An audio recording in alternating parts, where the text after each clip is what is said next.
Hello everyone and welcome back to periodic Pathshala. Periodic Pathshala के इस बेहतरीन प्लेटफॉर्म के ऊपर आप सभी लोगों का फिर से एक बार स्वागत किया जाता है। तो दोस्तों, अगर आप एमएस सेट एस्पिरेंट्स हो और एमएस सेट जून 2025 के लिए तैयारी कर रहे हो तो ये वीडियो आप सबके लिए बहुत ज्यादा इंपॉर्टेंट रहने वाला है, क्योंकि आज के इस वीडियो के अंदर मैं आपको ऐसी स्ट्रैटेजी बताने वाला हूँ जिससे आप बहुत ही अच्छे मार्क के साथ MS SET June 2025 exam qualify कर सकते हैं। ठीक है, बस आपको शुरू से लेके आखिर तक ये वीडियो को देखना है ताकि कोई पॉइंट मिस ना हो। और सबसे पहले, अगर आप इस चैनल के ऊपर नए हो, अभी तक चैनल को सब्सक्राइब नहीं कर रखा है, अपने दोस्तों के साथ में शेयर नहीं किया है, लाइक नहीं किया है, तो जल्दी से लाइक कीजिए और अपने दोस्तों के साथ में शेयर कीजिए। ठीक है, तो आज हम देखने वाले बेस्ट स्ट्रैटेजी, ठीक है, to crack MS SET June 2025 exam कि लास्ट के 40 डेज के अंदर हमारी स्ट्रॅटेजी क्या होना चाहिए, किस लेवल पे हमें मेहनत करना है। ठीक आहे, शेवटचे 40 दिवसात आपली स्ट्रॅटेजी काय असली पाहिजे आणि आपण कसा स्टडी केला पाहिजे, काय रोड मॅप असायला हवा, हे सगळ्या गोष्टी आपण या व्हिडिओमध्ये बघणार आहोत। ठीक है, तो देखो, अगर हम एमएस सेट एग्जाम की अगर हम बात करें तो हमारा जो एमएस सेट का एग्जाम है ये दो पेपर में होता है, पेपर फर्स्ट और पेपर सेकंड। पेपर फर्स्ट जो है जहां पर जनरल एप्टीट्यूड, रीजनिंग, ये वाले आपके क्वेश्चन पूछे जाते हैं, है ना। और जो 100 मार्क्स का होता है, 50 क्वेश्चंस पूछे जाते हैं, पर क्वेश्चन 2 मार्क्स होते हैं। तो 100 मार्क्स का पेपर फर्स्ट होता है। उसी दिन आपका पेपर सेकंड होता है 200 मार्क्स का, जहां पर 100 क्वेश्चन पूछे जाते हैं। 200 मार्क्स का ये पेपर होता है, तो टोटल मिलाकर आपके 300 मार्क्स होते हैं। ठीक है, पेपर सेकंड ये सब्जेक्टिव होता है और पेपर फर्स्ट जहां पर जनरल एप्टीट्यूड, रीजनिंग वाले क्वेश्चन याद रखें। तो टोटल आपके हो गए 300 मार्क्स। अब देखो यहाँ पर, अगर हम टाइम मॅनेजमेंट की अगर हम बात करें, ठीक है, आपके पास है 40 डेज, आपल्याकडे आहे फक्त 40 दिवस, है ना। तो 10 दिवस अपन देत आहोत पेपर फर्स्ट साठी, 10 दिन जो है हमें किसे देना, पेपर फर्स्ट के लिए, जहां पर रीजनिंग वाले बहुत सारी चीजें हमें पढ़ने की जरूरत होती है ना। और इसके लिए बुक कौन सी यूज करना है, तो बुक भी मैं आप लोगों को बता देता हूँ। ब्रिज मोहन दायमा करके एक अच्छी बुक है पेपर फर्स्ट के लिए, तो आप उसे रेफर कर सकते हैं। ठीक है, और बाकी पीवाईक्यू आप लोगों को करना है मोर देन इनफ है, क्योंकि हम जो पेपर फर्स्ट है इसकी तैयारी बहुत पहले से करते आते हैं। हमने फोर्थ स्टैंडर्ड में स्कॉलरशिप का एग्जाम दिया था, सेवंथ में दिया था, उसके बाद में अलग अलग कम्पिटेटिव एग्जाम में जनरल एप्टीट्यूड ये क्वेश्चन आते हैं। तो अगर आपने पढ़ाई नहीं भी करके गई है तब भी आप अच्छा खासा इसके अंदर स्कोर करके आओगे। ठीक है, हाँ, लेकिन सब्जेक्टिव पेपर आपका अच्छा होना चाहिए। तो पेपर फर्स्ट के लिए ब्रिजमोहन दायमा बुक यूज करनी है। दूसरा पीवाईक्यू लगाने प्रीवियस ईयर, और एक्स्ट्रा कुछ पढ़ने की जरूरत नहीं। बाकी आपने जो अभी तक पढ़ रखा है, जो भी आपके पास जनरल नॉलेज होगा उसके बेसिस पे आप क्वेश्चन सॉल्व कर सकते हैं। पेपर सेकंड के लिए हम यहाँ पर दे रहे 30 डेज। ठीक है, याद रखेंगे। अब देखो, दोनों की स्ट्रैटेजी क्या होना चाहिए। पेपर फर्स्ट 10 डेज आप उसे देकर आप क्वेश्चंस प्रैक्टिस वगैरह करते रहिए।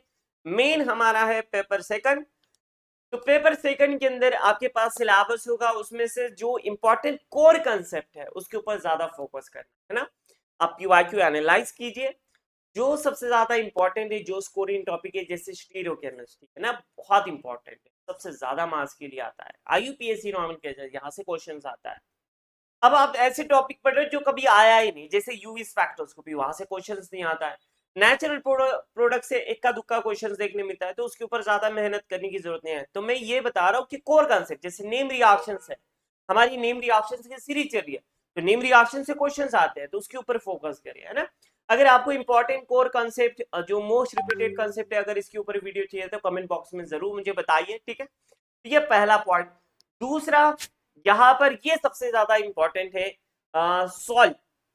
आपको क्या करना है, ये मैं खुद के पर्सनल एक्सपीरियंस से बता रहा हूँ, क्योंकि मैंने भी एमएस सेट एग्जाम क्वालिफाई किया है और मैंने जितने भी आपके एग्जाम हुए उसमें ये एनालाइज किए हैं। ठीक है, तो सबसे पहले आपको सेट के पीवाईक्यू, जितने सेट के पीवाईक्यू है, सिर्फ एमएस सेट के नहीं, अलग अलग, जैसे आपके के सेट होता है, केरला सेट होता है, उसके बाद में तमिलनाडु सेट होता है, जितने भी सेट एग्जाम होते हैं सारे सेट एग्जाम के क्वेश्चन सॉल्व करना है ना। अभी जो रिसेंटली जो हुए Gujarat SET, MP SET, K SET, आप पहले उसके क्वेश्चन सॉल्व करें, क्योंकि जो रिसेंटली सेट एग्जाम के क्वेश्चंस होते हैं as it is copy paste किए जाते हैं। ठीक है, अभी जो रिसेंटली हुआ है तो आपको ऑनलाइन गूगल के ऊपर अलग अलग स्टेट के वेबसाइट के ऊपर आपको पीवाईक्यू मिल जाएंगे। ठीक है, दूसरा, जैसे ही स्टेट पीवाईक्यू हो जाएगी आपके, फिर नेट पीवाईक्यू। ये मैंने खुद ने एनालाइज किया कि जो सीएसआई नेट के PYQ as it is copy paste किए गए हैं आपके सेट एग्जाम के अंदर, ठीक है। तो सीएसआई नेट के जो क्वेश्चंस हैं रेफरेंस बुक से लाए जाते हैं और एज इट इज यहाँ पर आपको सेट एग्जाम में देखने मिलते हैं। जब वो हो जाएंगे तो फिर गेट के पीवाईक्यू भी अच्छे होते हैं, कंसेप्चुअल क्वेश्चंस होते हैं, स्टैंडर्ड एग्जांपल्स होते हैं, ठीक है। तो गेट के पीवाईक्यू, इससे आपके क्वेश्चंस की प्रैक्टिस भी हो जाएगी और एक बेहतरीन लेवल का आपका जो प्रिपरेशन है, जो कंटेंट है वो तैयार हो जाएगा।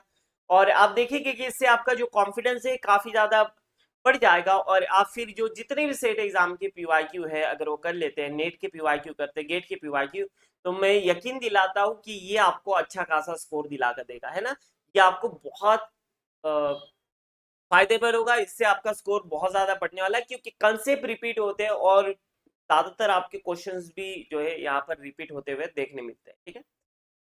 उसके बाद में आगे बढ़ते हैं कि हमारा सब्जेक्टिव पार्ट के लिए रेफरेंस बुक कौन सी यूज करना चाहिए, है ना। तो वैसे तो हम क्वेश्चंस की अच्छी खासी प्रैक्टिस कर रहे हैं तो रेफरेंस बुक पढ़ने की जरूरत नहीं है, लेकिन अगर आप फिर भी पढ़ना चाहते हैं ऑर्गेनिक केमिस्ट्री के लिए तो आप क्लेडन, नाज, कैरोथर के साथ जाइए। इनऑर्गेनिक केमिस्ट्री के अंदर आप अजय कुमार वगैरह, रेफरेंस बुक नहीं है, टेक्स्ट बुक है, लेकिन हाँ उसे यूज कर सकते हैं, आसान लैंग्वेज है। बीडी गुप्ता ऑर्गेनोमेटेलिक के लिए बहुत अच्छी बुक है। उसके बाद में आप मिस्टर टार के साथ जा सकते हैं। फिजिकल केमिस्ट्री लिए पुरी शर्मा, पटानिया, के एल कपूर और अटकीस, ठीक है। बाकी अगर और डिटेल में जाना है तो और बाकी कुछ रेफरेंसेस है।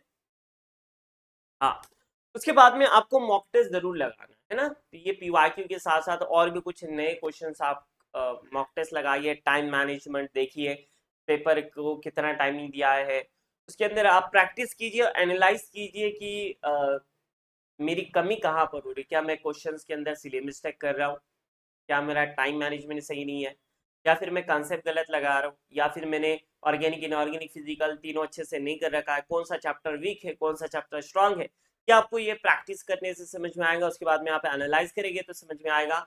और फिर बूस्ट करना है ना, कि गलती होती है तो उसे छोड़ना नहीं है, उसके ऊपर मेहनत करें, बूस्ट करें अपने प्रिपरेशन को, कैसे भी करके उसे स्ट्रांग बनाए। जो वीक है ना, जो वीक पार्ट है उसे ज्यादा से ज्यादा फोकस करें। तो प्रैक्टिस, एनालाइज और बूस्ट ये आ जाएगा आपके मॉक टेस्ट। उसके बाद में एक्यूरेसी, यहाँ पर निगेटिव मार्किंग तो नहीं होता, इसका मतलब ये नहीं कि कैसे भी आंसर कर रहे हो, नहीं, ठीक है। आपको सारे तो अटेम्प्ट करना ही है, लेकिन एक्यूरेसी जरूरी होना चाहिए कि ज्यादा से ज्यादा, अगर आप मान लो कि 10 क्वेश्चन सॉल्व कर रहे हैं तो उसमें से 7 आपके सही होना चाहिए, ये टारगेट रखे, 7 से ज्यादा, है ना। लेकिन अगर मान लो कम आ रहा है तो फिर उससे कुछ फायदा नहीं होगा। आपकी एक्यूरेसी बहुत जरूरी होती है, तो इसीलिए हर जब भी आप रिविजन करोगे तो खुद को चैलेंज देना है कि कल मेरे इतने करेक्ट हुए थे, आज मैं उससे ज्यादा करूंगा, है ना। Challenge yourself. आगे बढ़ते हैं, good food and drinking water, है ना। ये जो लास्ट का जो मंथ होता है ये बहुत क्रुशियल होता है, पढ़ाई के तौर से भी और हेल्थ के तौर से भी, है ना। तो ज्यादा प्रेशराइज नहीं हो रहा है, अच्छा खाना है, हेल्दी खाना है, फ्रूट्स वगैरह ज्यादा खाइए और पानी पीते रहिए। ज्यादातर जो पानी, जितना ज्यादा हम पानी पीते हैं उतने फ्रेशनेस होती है माइंड के अंदर। ज्यादातर 70-80% वाटर ही होता है, तो पानी पीने से एक्टिव भी रहता है। और गुड फूड खाइए, मतलब जंक फूड उसे अवॉइड कीजिए, फ्रूट्स खाइए जो हमें एनर्जी दे सके। ये इंपॉर्टेंट है, डाइट का भी हमें ख्याल रखना चाहिए। और फाइंड यूर वीकनेसेस, जो भी हमारी वीकनेस है, चाहे लैक ऑफ रिवीजन, या फिर हम प्रैक्टिस नहीं करते, या फिर हम पढ़ते हैं लिख कर नहीं देखते हैं, रिकॉल नहीं होती ये चीज़ें, तो या फिर भूलते हैं बार बार, ये सारी चीज़ें जो भी वीकनेस है उसके ऊपर मेहनत कीजिए और खुद के ऊपर भरोसा होना चाहिए। Believe in yourself, I can do it. कई बच्चों का ऐसा रहता है, पहले से निगेटिविटी रहती है, तो think like a proton and stay positive, जैसे एच प्लस होता है ना। तो खुद के ऊपर भरोसा होना चाहिए कि हाँ मुझे कैसे भी करके एमएसएट एग्जाम क्रैक करना है और मैं करके रहूंगा। तो जिसे खुद के ऊपर भरोसा होता है ना, वो आधी जंग वही जीत जाता है ना। तो पॉजिटिव रहना बहुत ज्यादा जरूरी है। तो ये थे कुछ इंपॉर्टेंट पॉइंट्स। अगर आपको एमएसए से रिगार्डिंग अगर और भी कुछ डाउट हो गया, कुछ इंपॉर्टेंट पॉइंट्स अगर आपको लग रहे हो गए, या फिर इंपॉर्टेंट टॉपिक्स है ना, अगर आपको कोई ऐसा टॉपिक है जिसके ऊपर आपको ऐसा लग रहा है कि इसके ऊपर वीडियो आना चाहिए, तो कमेंट बॉक्स में जरूर बताइए। तो उससे भी पहले जो हमारे स्टूडेंट्स जिन्हें नहीं पता है, ठीक है, तो हमारा ऐप आ चुका है गूगल प्ले स्टोर के ऊपर जाइए, पीरियोडिक पाठशाला ऐप डाउनलोड कीजिए, जिसके अंदर आपको बहुत सारी चीज़ें फ्री में मिलने वाली है और धीरे धीरे चीज़ें अपलोड हो रही है। इसके अंदर आपके रेफरेंस बुक भी मिल जाएंगे जो अभी आपको नाम बताए गए, साथ ही साथ टेस्ट सीरीज वगैरह और वीडियोस की लिंक, ये सारी चीज़ें आपको यहाँ पर मिलेगी। ठीक है, तो पीरियोडिक पाठशाला प्ले स्टोर के ऊपर जाइए और आपको डाउनलोड, और आप हमारा टेलीग्राम ग्रुप भी ज्वाइन कर सकते हैं, अरफाज सर टेक्स्टबुक। आपण सगळे टेलिग्राम ग्रुप सुद्धा जॉईन करू शकतो। Arfaz sir chemistry, Arfaz sir chemistry, ये सर्च करोगे तो आपको हमारा टेलीग्राम ग्रुप जो है तो मिल जाएगा। ठीक है, Arfaz sir chemistry, Arfaz sir text book जो है तो बंद हो जाएगा, अरफाज सर केमिस्ट्री, ये ग्रुप को ज्वाइन कीजिए, जहाँ पर आपको इंपॉर्टेंट अपडेट एमएस सेट से रिगार्डिंग, चाहे अलग अलग जो भी इंपॉर्टेंट नोट्स होंगे, असाइनमेंट्स होंगे, एडमिट कार्ड के रिगार्डिंग, है ना, जो भी नोटिफिकेशन है यहाँ पर आपको मिलता है। तो मिलते हैं फिर हम नेक्स्ट वीडियो के अंदर। अगर आपको ये वीडियो अच्छा लगा होगा तो सेशंस को लाइक कीजिए, और अगर आपको कुछ डाउट होगा तो कमेंट बॉक्स में ज़रूर बताइए। मिलते हैं फिर नेक्स्ट वीडियो में, तब तक के लिए thank you so much for watching and happy learning.